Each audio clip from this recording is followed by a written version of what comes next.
So I'm going to segue now to, we have no trouble with this. Okay, that's cool. So in the meantime, I can tell you a little bit about from the Inside Out Project, and I can get to presenting now the research before the slide comes up, because what I want to do is give you the background to where the research is coming from. So, I'm also going to be presenting with Adelya Urmanche. Can we give it up for Adelya, please?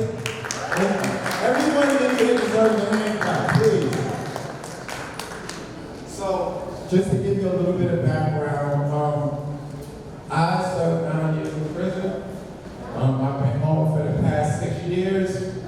I've been at Columbia since 2015. I came through the Justice and Education Scholars Program, which is a program that's offered to people who are formerly incarcerated who are interested in continuing their education post-incarceration.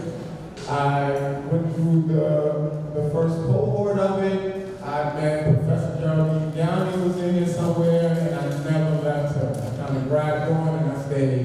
And I'm very grateful that I did, because it's opened up a huge space inside of a space that would not normally allow us to be there and to do the work that we're doing. So I'm very grateful for that. In my work, a lot of these pieces on the wall, these black and white pieces you see fill the wall, I guess the good thing about it not being so crowded in here is that you'll have time now to really experience the artwork a little more. These art pieces on the wall, the black and white ones with words, I encourage you to read them, because this speaks to language 100%. These writings are from correctional officers on Rikers Island. These are officers who are currently working, and officers who are former officers. This was a Facebook group called Rikers Island, the Good, the Bad, and the Ugly.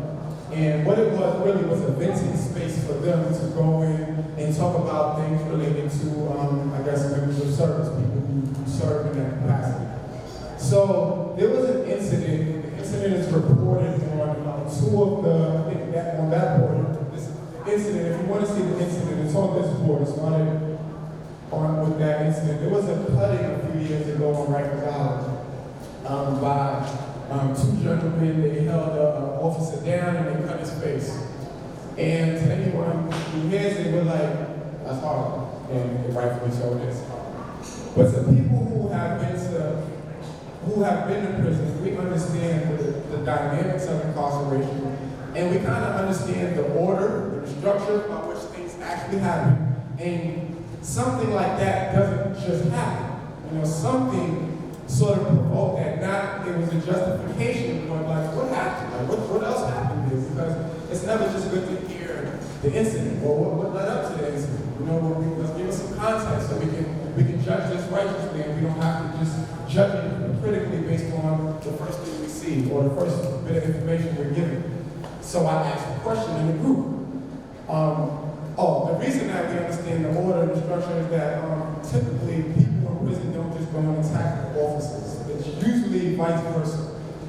For a person to attack a correctional officer, there had to be a real imminent threat to their life, because while people in prison actually outnumber security, the amount of force used against the person in prison far outweighs them in any way. So the correctional officers, the state system always wins. They move by force with an iron fist. If you say no, we break your teeth. If you say maybe, we kick you in the gut. You know, so we rule by force. So to hear that two people held the correctional officer down and did this, I was just like, whoa, boy, you must have, what happened?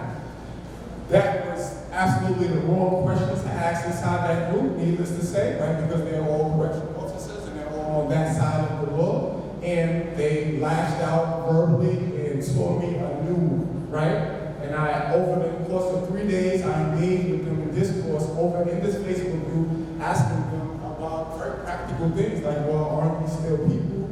Should we be forgiven? Should we not? You know, all of the regular stuff we would ask people, also being conscious people. And they didn't care. The language was like, I don't care, I don't give a fuck, they're scum, they're this, they're that. And they found out who I was in the group, they're like, we got an infiltrator. Look at the words. We got an infiltrator, right? So that was, what was that? That I just infiltrated. But I didn't know what to do with it. What I did know to do was screenshot everything. So I didn't know what else to do. I was like, this is great. Let me screenshot this, right? So I sat with the screenshots for at least a year, right? And I'm like, I don't know what to do with it, but I got it. And I thought, we should in some way speak to, the abuse and the dehumanization that people face at the hands of the people who are supposed to be overseeing their safety. And I thought we should show this visually, we should show it through media, and we should show it through research. So here comes the conception of the From the Inside Out project, and that we want to do research and we want to present it in these ways. So right now we're at a conference. This is community engagement because not everybody in this room is an academic, not everybody in this room is an organizer, not everyone in this room is a activist, not everyone is an advocate. Some people are just here because they're vending. Some people are here because they're presenting research, right? Some people are here just because they're helping Isaac out on the camera, Yep. No, not you, Kyra. But we're all different. We all have our own identities.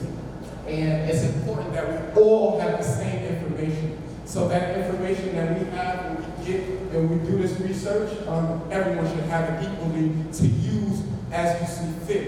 Because you all have your own work, your own reason for being here, and the information needs to be given freely and without any sort of arbitrary. So can we go to the next slide? I'll cue you. No pressure. So I won't read the slides. So you can, if you are able to read them and talk to me, do that. If not, it's okay. Because everything that you see here will be made public for you via email. We'll put it online. We'll email it to you since you register. So you'll have everything, even the stuff in your folder, everything. So my research.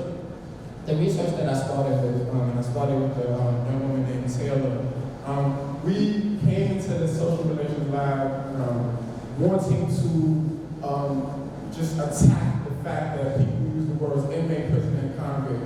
Because we know, right, we know language has an impact, it has influence, it can change perceptions.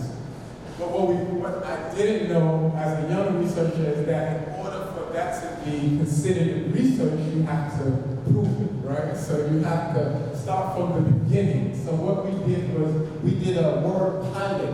And in this word pilot, we tested the impact of 3 words. Inmate, prisoner, and convict. Do we have a slide that has all the words that we use? Can we go to that? Okay, great. So these are all of the labels that we put in the survey. We mixed in our inmate, prisoner, and convict with other filler labels.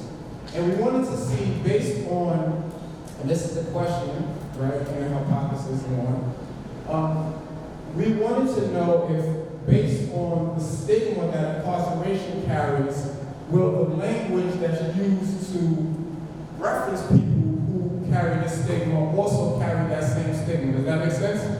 So if we use the words inmate because they're associated with incarceration, will that still produce the same sort of negative perception about the individual person because of the association with incarceration? So what we did was we asked about 25 questions, right? And we used a particular model that I'll let Adelya talk a little more about.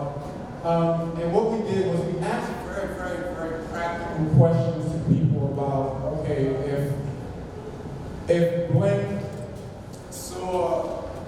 Blank's friend had a hard day, how likely is it that this person would be able to provide them with sufficient emotional support? If no one was looking, how likely is it that this person would take $20 off the desk? If you had $300 that you had to give away and Blank had a medical need, how much would you give them for that medical need? So we wanted to see how people answer these questions based on the labels that we made for different people. So we we didn't want to just, we didn't want people to know we were testing for inmate, prisoner, and convict, so we had our filler labels. This is all like preaching to the choir to researchers, but to everyone else it's not. So researchers bear with me. I'm trying to use plain language. So what we wanted to do was really test these labels against other labels to see if they actually have an impact, or if they don't, or if we're just beefing about a word and it actually has no scientific bearing, right? Because a lot of times we say things are fact because I went through it, my friend went through it, and her friend went through it, right? And it's like, nah, that doesn't make it a fact because you're only 3 people, and there's a whole lot more people that need to be surveyed on this before we can say that this is real, right? So that was important that we established that. So I'm going to shut up for a few seconds, let Adelya speak a little bit about the model and some of what came out of the results. Thank you so much. And can you tell us who you are? No, I like mystery.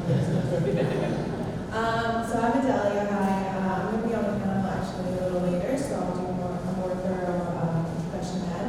But I am a researcher, so I have a cool world of academia.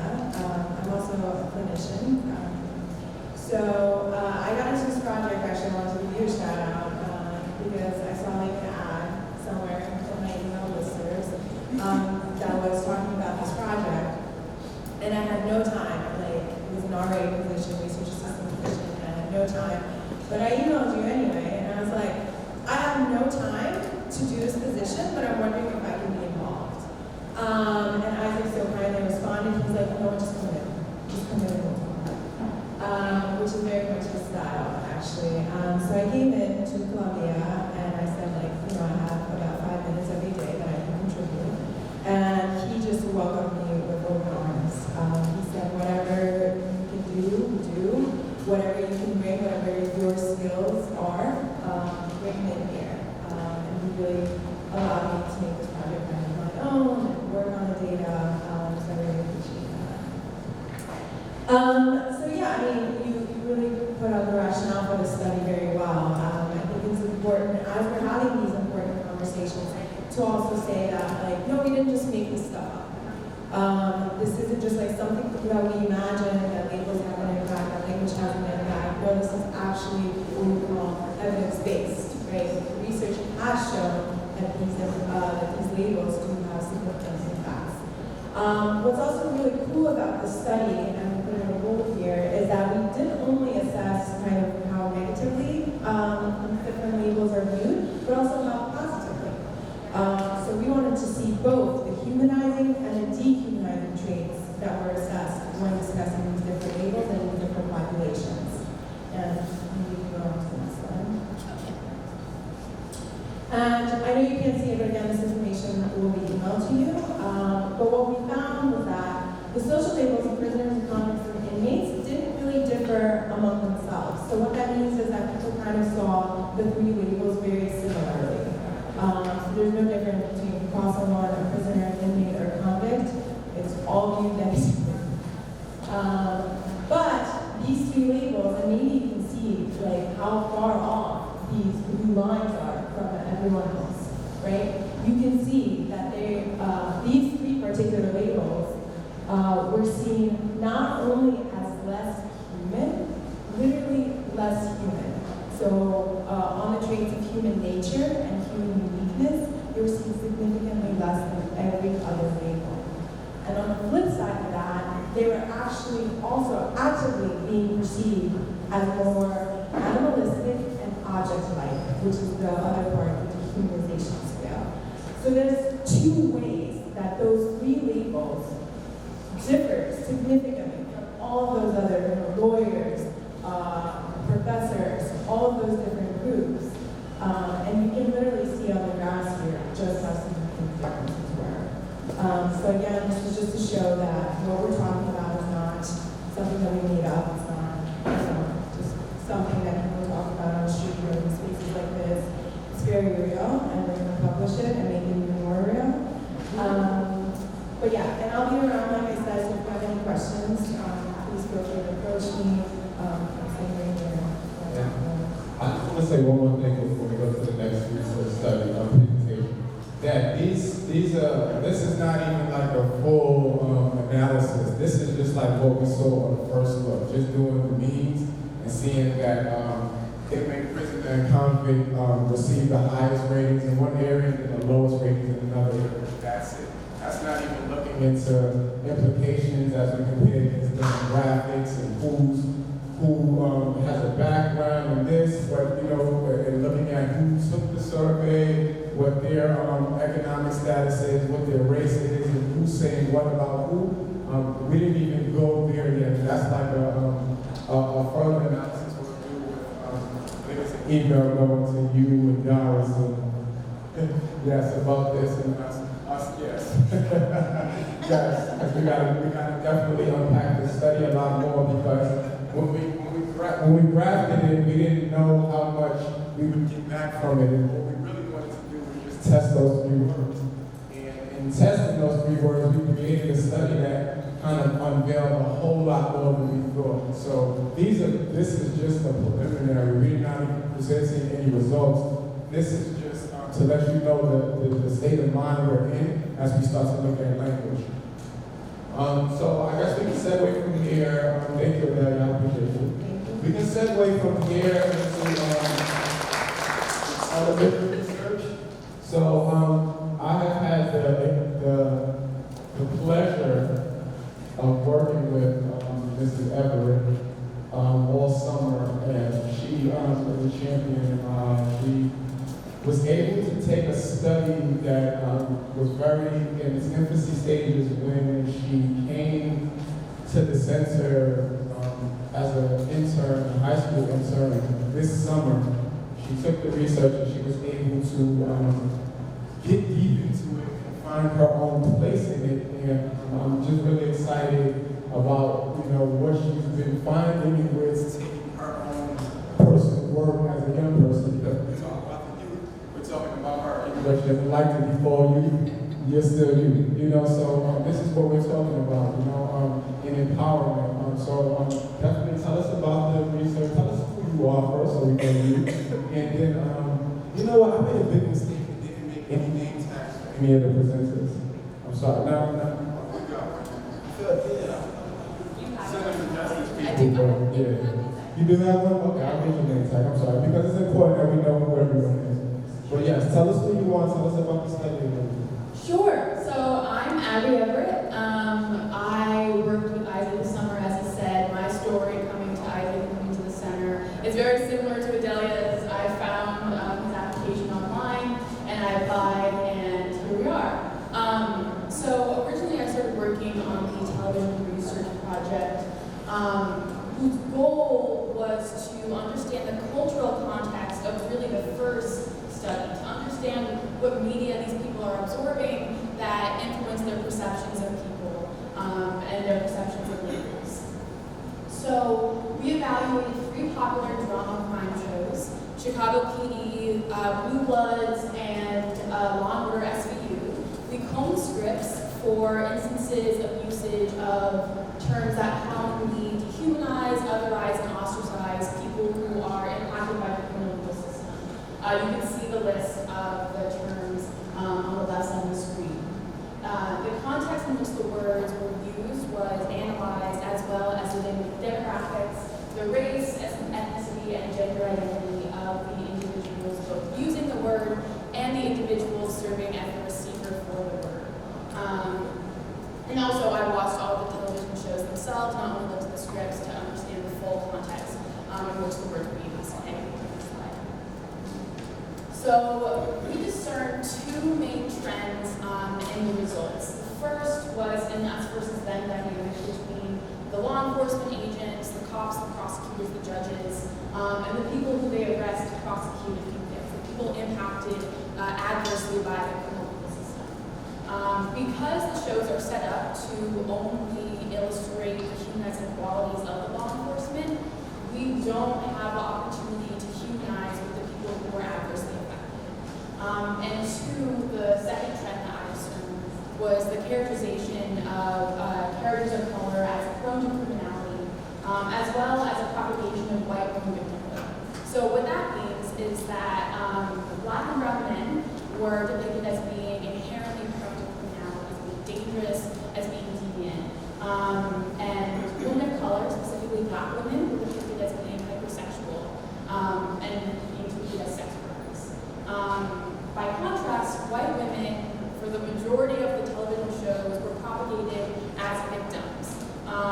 despite the crime that was committed against them. So that meant that the implications of this are that white women, in the eyes of the criminal legal system, are seen as inherent victims. For next steps, we are looking to conduct a historical review into where this originates, because these have great implications in the popular media that we all absorb. Yeah, that's really it. Thank you so much. Thank you very much. So what we're going to do now is we're going to call our host back up against you. I think you can just give us the message of support you have for us. And I'm going to work with my sound guy, who I can't find right now, to get the music going for Holla to come up here and present some of their music. And this is where we segue from it being a discussion also to it being engaged and understanding how youth advocacy actually sort of is interpreted and is translated to within communities. Because for us, we're sitting here at a panel, but in different spaces, people sing it out, people rap it out, people dance it out, people poetry it out, and for me, I put it on the canvas or I put it on film. Yes, I hope you all have enjoyed your time here so far. It definitely has been very informative.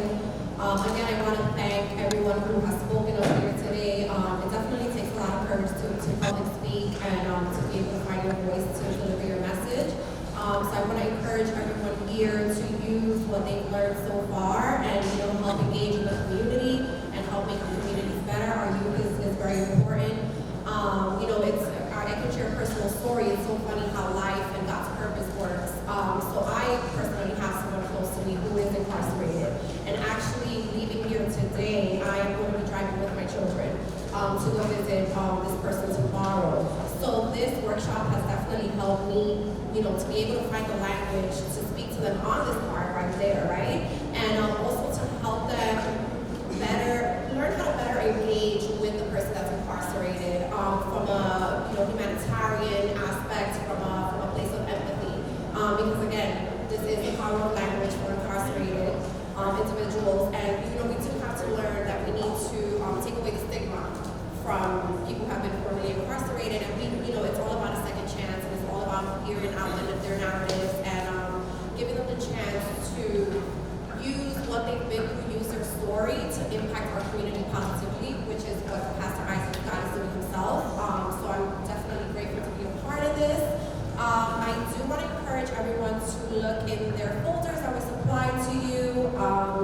We have a bunch of educational content in there, and then we also have our donation information. Definitely, I encourage everyone to donate. It takes a lot of work, to put conferences like this together. The proceeds are going to go back into the organization, so we can continue to do, work for our community. So definitely, I encourage everyone to take a look. I also have a feather table out there. For those who arrive later, I'm Sue Fearless, and I'm the founder and CEO of a women empowerment organization called Fearless Women. And the reason why Isaac and I have gravitated towards each other is because we both focus on mindset and on changing the narrative. We do a lot of mindset coaching. We do a lot of professional and personal development within our communities. We work a lot with women, but also with our youth. I also wanted to mention, there was a poem that was read earlier about being a mother. So I want to shout out all the mothers and all the fathers out there, who are definitely doing their work with our children. Those are our future leaders. So it's super important. As a mother myself, as a single mother, I know it's very important for me. And I hope everyone's been enjoying their time. I hope you are full of energy now. We're definitely going to go into lunch very soon, and we're going to come back and finish out our day. So thank you so much for supporting. And I want to make a note of this because Dara just ran down on me like she does.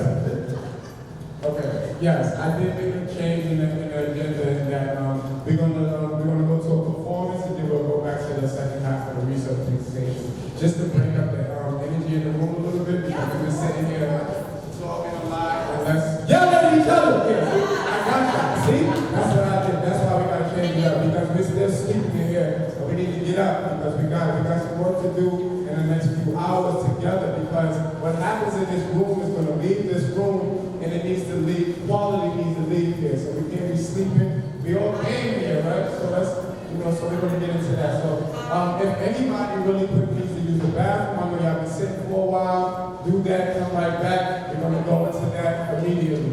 Yes. We're just having fun here, so everyone have a good time. And if you want Isaac to sing, I encourage you to.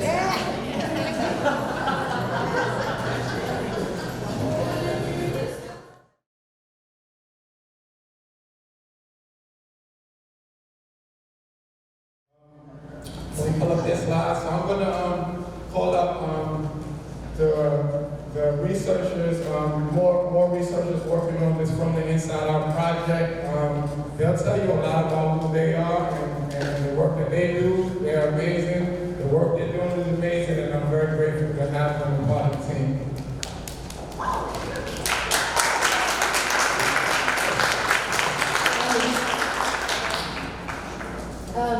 While we're waiting for our slides to load, I just wanted to recognize how powerful it is to have art, music, discussion, just so many different elements put together to support this investigation of language and of dehumanization. And I just think it's very powerful and it's very brave on Isaac's part, and it's very brave and powerful for everyone who has shown up here to be part of this as well. So we are, it's interesting to follow such a lively, incredible event with this research. This is something that we're all excited about, but sometimes in the world of research, things get a little dry. And I think that all of us really want to be able to reach you, right? Not just have it be about presenting what we found. So what we're studying is dehumanization in language in the courtroom. And basically, we're looking at, you can go to the next slide. What was that? Introduce ourselves. Oh, sure, sorry about that. My name is Oh Prema. I'm a student at Columbia studying neuroscience and behavior.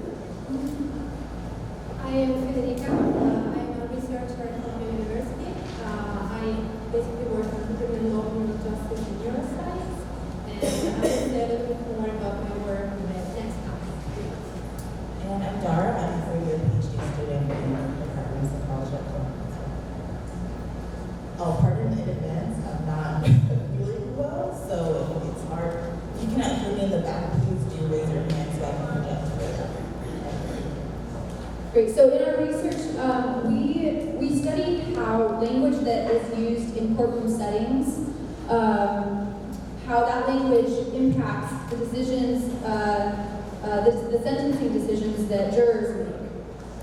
So we know that the public is largely retributive. That the public, the general public, generally prescribes jail time or harsher sentencing for crimes committed. Okay? And that over the past 40 years, retributivism and exclusionary practices have, towards people who are impacted by the criminal justice system, that has been on the rise. Okay? So this is the waters we're swimming in right now. And alongside increased retributivism is increased harshness on the part of the criminal justice system towards those impacted by the system. And we believe that this is largely due to dehumanization.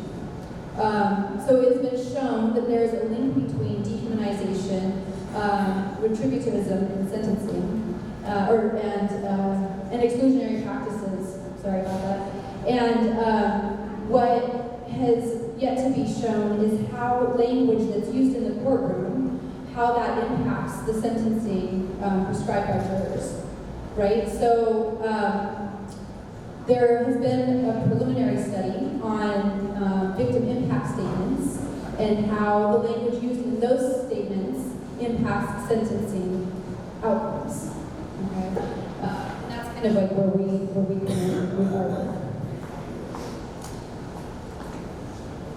So our central research questions were the following. affect the punitiveness of prescribed punishment, so the type of things that they're suggesting you do in order to address this person's wrongdoing in society. The dehumanization or humanization, inversely, of people standing trial. And finally, the emotional attitudes of people, or rather the emotional attitudes that the public or lay people assume about these individuals that we are describing in humanizing. So in order to investigate this question, we recruited 704 online adult participants through something called Amazon Mechanical Turk. And essentially what we do is we design a study for them to complete. It lasts approximately 10 to 15 minutes, and we pay them $1 for their time. And during that time, we ask participants to listen to a so-called or a mock prosecutor, who is actually a voice actor that we recruited. We had them listen to a prosecutor describe a crime and the accused defender. And following those audio clips, they completed a few measures on what type of sentence they would provide for this person. So either fine, probation, jail, prison, or none at all. They completed a dehumanization scale, which for instance has such items that include the extent to which we deny the human nature to that person. So the extent to which, for instance, we consider them a robot or mechanical, or the extent to which people deny human uniqueness. So for instance, lack of self-restraint, things like that. And in the absence of enough time to actually play these clips for you, because they last about 60 seconds each, I'll just give you a one-word sentence that you can describe each of the 4 conditions that participants were randomly assigned to. So participants either heard about someone who, in all cases, the participants were hearing about someone that committed armed robbery. Is that clear? And the 4 conditions were an animalistic dehumanization condition, which for instance characterized the defendant as being impulsive, instinctive, and animal-like. A mechanistic dehumanization condition, which described the defendant as being cold and deliberate and ultimately a monster. A comparatively humanizing condition, which simply described the defendant's actions as both unacceptable and wrong, ultimately defining the defendant as being harmful. And finally, a restorative condition, which will center the defendant's actions by calling them unacceptable and wrong, but also, again, defining the actions of the posted individual as being harmful. Is that clear? So, the restorative condition also, the full verbiage of it was David's actions were harmful, David's actions were impulsive, so on and so forth. Whereas in the other conditions, it was the defendant. Is that clear, the difference between the language there? And then following this, again, they completed these 4 measures. And what we found essentially, and I have the great joy of bearing, I suppose, bad news, is that there was an overwhelming ceiling and backlash effect against the violent crime. So as I just mentioned, the crime in question was armed robbery. And what we found was that overwhelmingly 96% of all participants suggested jail or prison time for the defendant. And the average amount of time they suggested was about 5 years.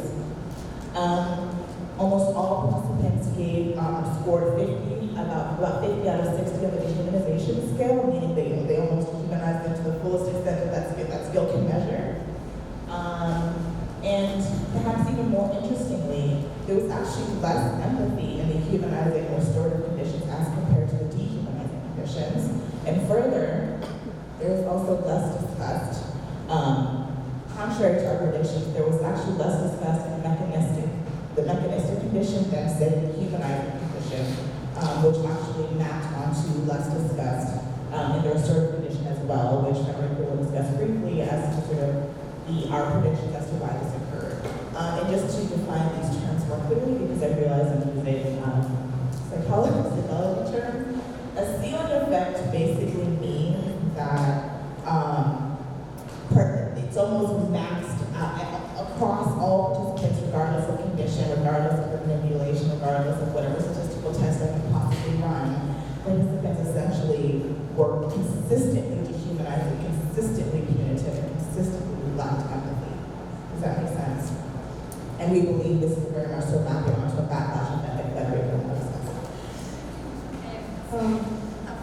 what does this mean? Okay, so these are not exactly the results that we were looking for. We were hoping to see some stronger effects of language in our participants' responses. However, I also think that these results say a lot about the dehumanizing reality of criminal trials, where the person gets identified with the act that he or she has committed, and his or her human dimensions completely left behind. So, we have come up with some possible interpretations of these findings, although these interpretations are not conclusive because we are planning future experiments. So, as regards the sealing effect of the crime, our participants were paying attention to the act that the person had committed. Our participants were not paying attention to the person at all.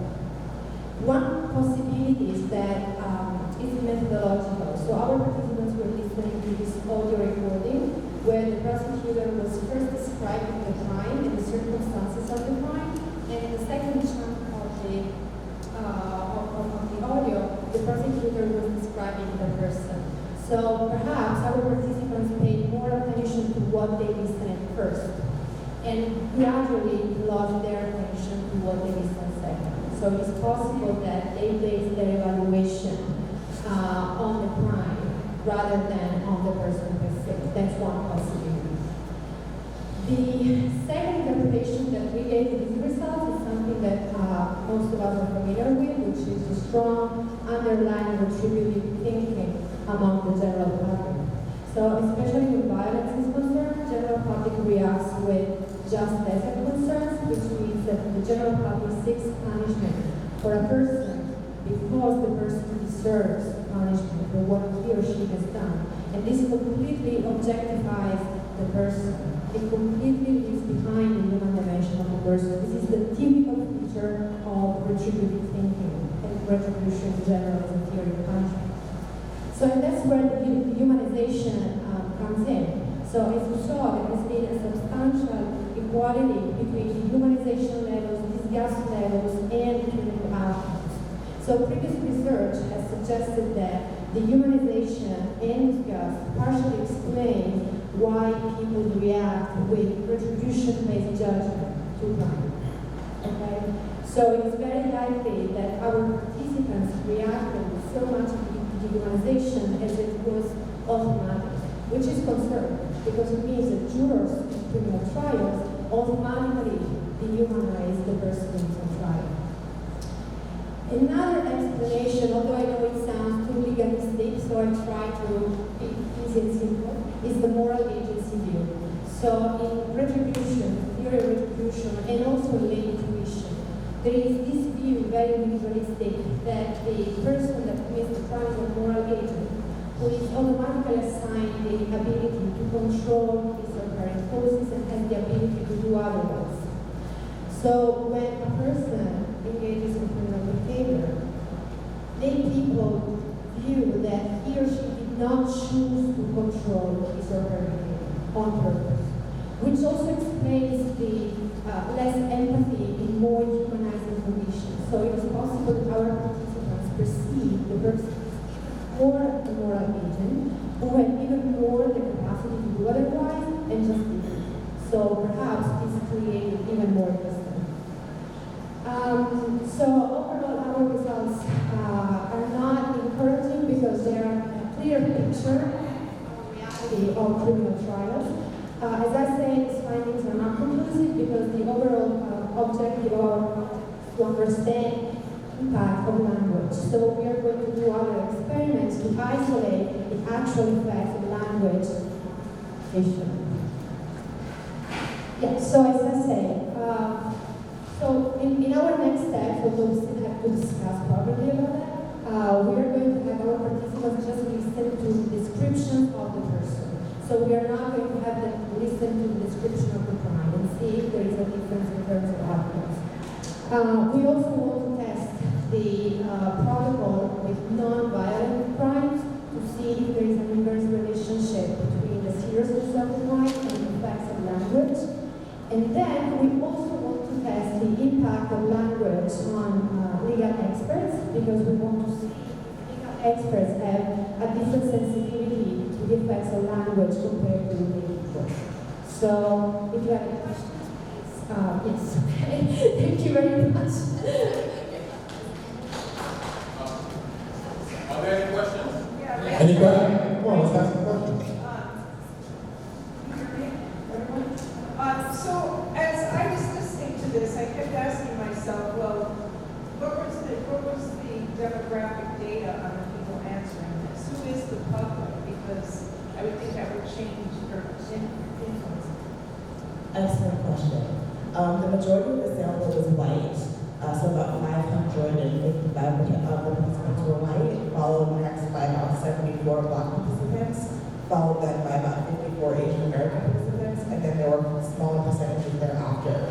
56% of those participants, all inclusive of Black, white, and otherwise, identified as being Hispanic or Latinx. Beyond that, most of them, again, I think they're all adults, and they have to meet the criteria to be on Amazon Mechanical Turk, which means that you may or may not belong to a certain payment bracket. So that's the idea behind who is participating. That being said, Amazon Mechanical Turk has historically been used as a way of getting a representative sample of Americans. It's left to be said whether or not you consider that a representative sample. But that is what participants were. Any more questions?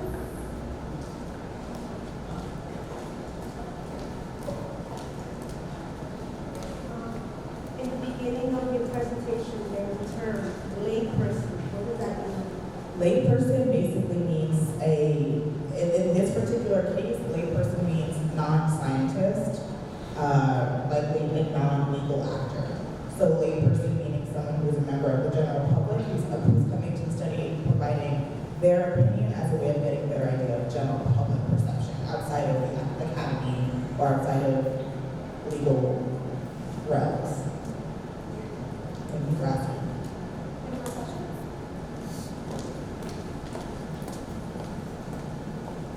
Was there some sort of precursor to how you select the people in terms of like, would we know where they might have had some sort of prejudice or bias beforehand, or you just took them off the street as they came?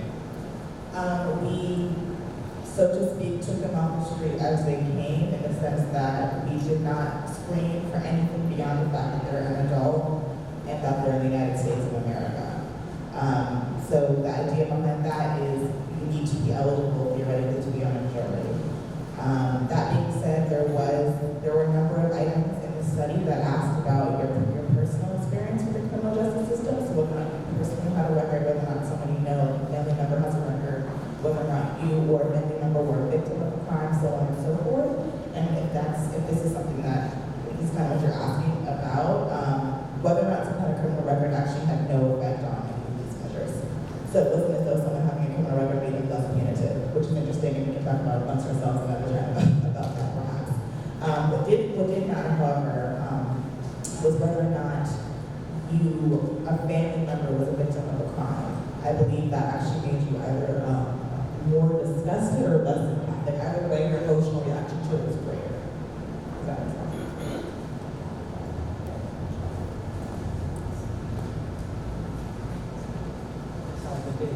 I would like to know how we can use this information to impact the system, or where can we go with this information from here?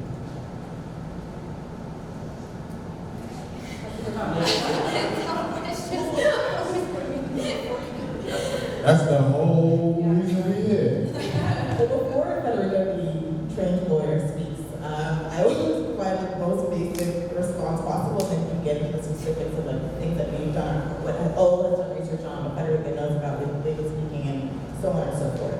Basically, what this study is a sanity check. What a sanity check means is that are we able to capture a phenomenon in and of itself outside of our ideas about what we want to change. So what we do know is that people are generally punitive towards violent crime, for instance. If you tell somebody your mother was armed at gunpoint, that doesn't make them happy, they're mad. You know what I mean? They're upset. Furthermore, in terms of what people know about, in terms of avenues of creating justice or getting towards justice, people don't have many. They know jail and maybe prison. So what this study does tell us is that it is true, it is the case that yes, people are quite punitive, especially towards violent crime. And yes, it is true that when given the opportunity to choose a jail sentence or a prison sentence or something hyper punitive, people will choose that. And again, we'll get into this in a second, especially if we don't give them any other options. We didn't give them a restorative option.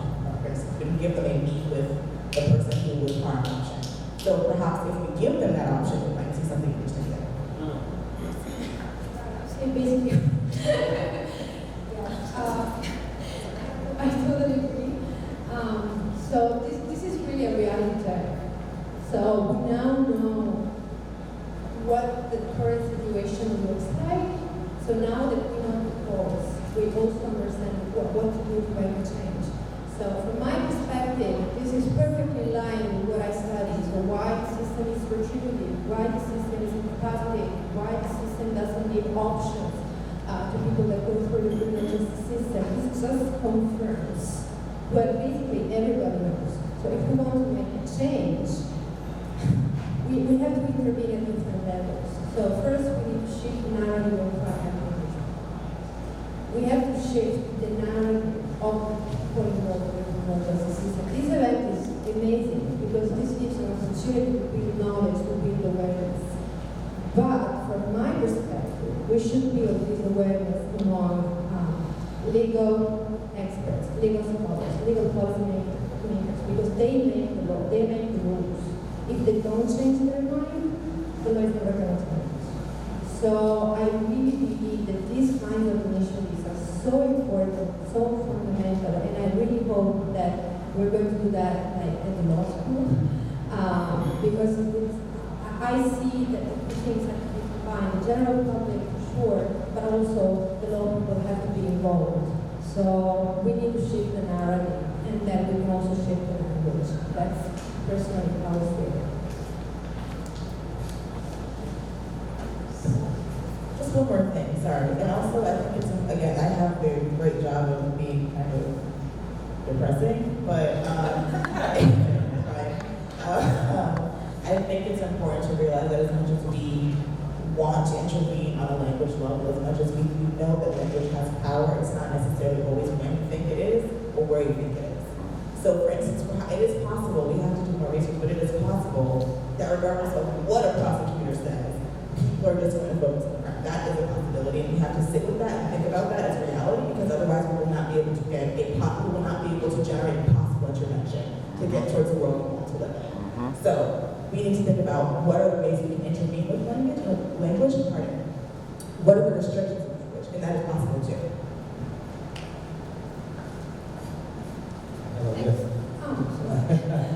So I know these three ladies real well. I see more than they This is amazing stuff we're doing, by the way. Well, my question is this. So obviously, this type of language is one of the prosecution's most powerful tools. Like so calls for fears, of biases, and prejudices.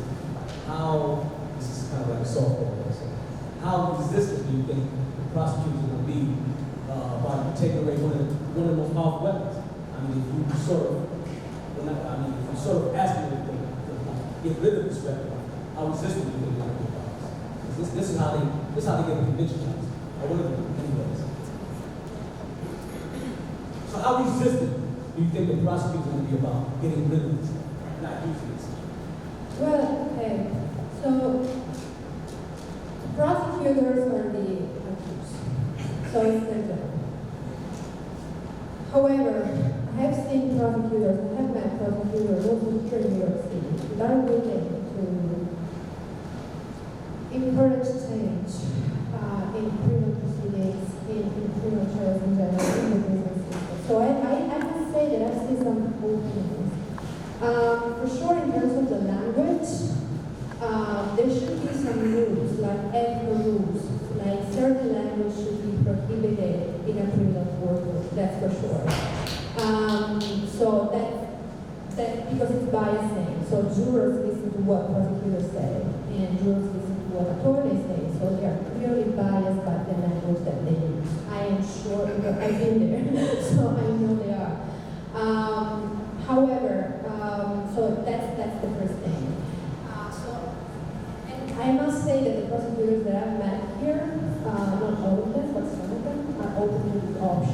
having behavioral and ethical rules of language, which is something that actually is happening already, not in the courtroom, in the boardroom.